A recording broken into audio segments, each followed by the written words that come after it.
It's all the same. It's exclusivity. It's you're out, I'm in. Liberation theology is inclusive. It's inclusive. It looks at the Samaritan and says, show compassion and you will be saved. It looks at the human family and says, your relationship to God is precisely your relationship to the human race. Your service to God is precisely your service to the human race. Where would they ever get that? Well, you know, there are a lot of word pictures in Scripture, and the longer I read them and the more I see them, the more I really appreciate them, the more they mean to me. Because you can see the trap of literalism, and you can see the clarity of understanding the symbol and the word picture. For example, the key thing for many in the Christian background would be, well, what's the judgment going to be about? Well, Jesus' apostles were asking him about it, and he gave this word picture, which couldn't be more clear in terms of what he was painting.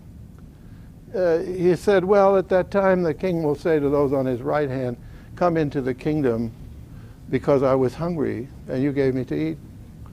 I was thirsty, you gave me to drink. I was a stranger, you took me in. I was in prison and you came to me.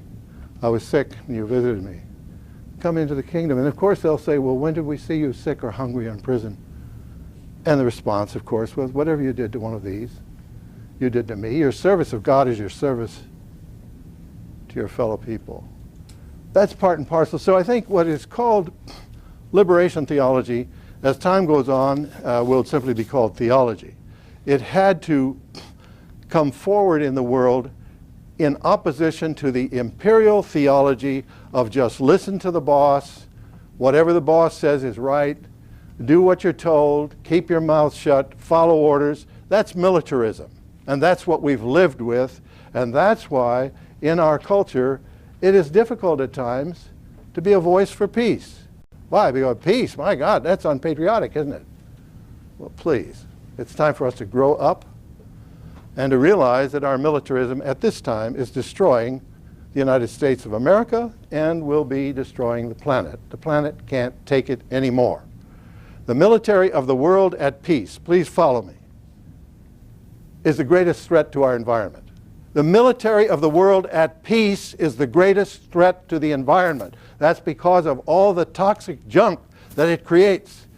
The militaries of the world at war, this planet cannot coexist with them.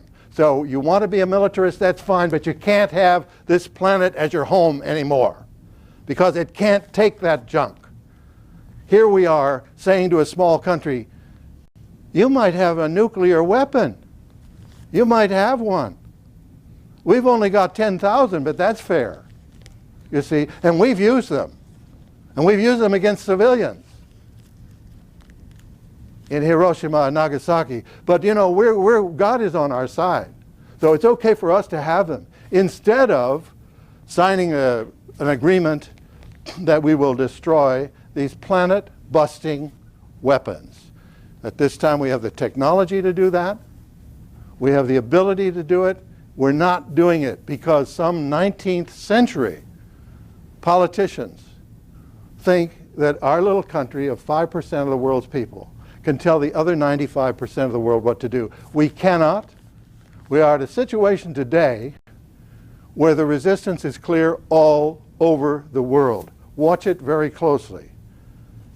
In opposition to our policies, the world is turning to the euro. As the oil of the world is bought by the euro rather than by the dollar will go down, down, down, down. People will resist. We're not going to tell them what to do. And we are not number one in anything but military. We're not number one in education. We're not number one in healthcare delivery. We're not number one in any of the social issues. We're number one in the military, and that is killing us. It's killing our people. The possibility of accident at this time is enormous. Accident what? With our own nukes. Oh, we just destroyed Chicago. Gosh, we didn't mean to do that. Oh, that's too bad. Made a mistake. Sure, sorry about that. Yeah, we have to eliminate these weapons. Instead of threatening Iran, you might have one. Instead of threatening North Korea, you might have one. Well, we can have tens of thousands, please. It's not working, and it's not going to work. So we have to change, as Einstein said, we have to change our way of thinking. Our way of thinking is archaic. Our way of thinking is outdated. He said, we've got to have people of imagination, people of creativity, to make it possible for us to live on this world. The nation state, as the terminus of sovereignty, is as outdated as the city-states of old. We are not the terminus of sovereignty. We can do nothing about the pollution of the air of the world. Our laws can do nothing about it. We can do nothing about the pollution of the oceans with our laws. Everything cries out for international law and order. That's what we have. That's the phase that we're at. And that internationalism will be brought about, I think, by people becoming unified, by showing respect for the fruits of the Spirit and showing a great deal of disrespect for anyone who uses religion for a purpose of killing someone else or for the purpose of conquering someone else. That is a misuse, that is a crime, and that is an evil.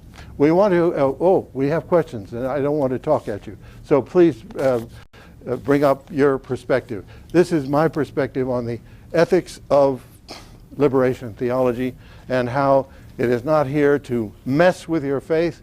It is here to interpret your faith and to see an inclusive approach to the people of this earth instead of a hateful, vindictive, stupid approach of repeating history of the past, going on to a new future of brotherhood and sisterhood.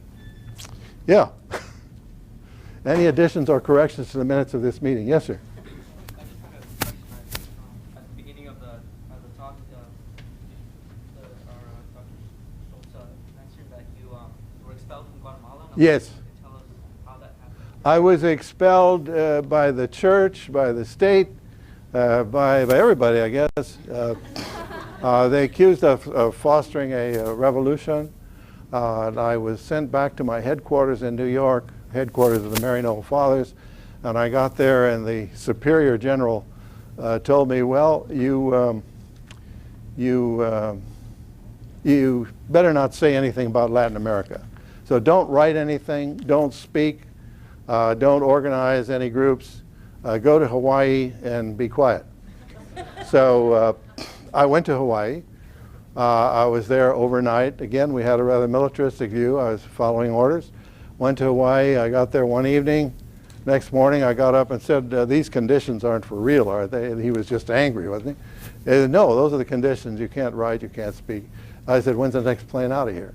So I went back from Hawaii to Washington, D.C., had a 3.5-hour meeting with the Washington Post and released absolutely all the information I had to them, which they gave out to 400 other newspapers, making it quite clear that our military was involved in Guatemala, that we were using napalm in Guatemala, that the Green Berets were in Guatemala killing Indians.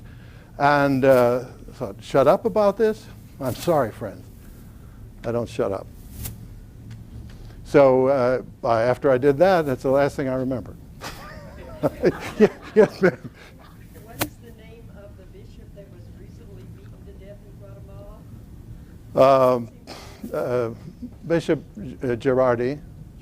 Yes, he had done a historical analysis of the revolution in Guatemala.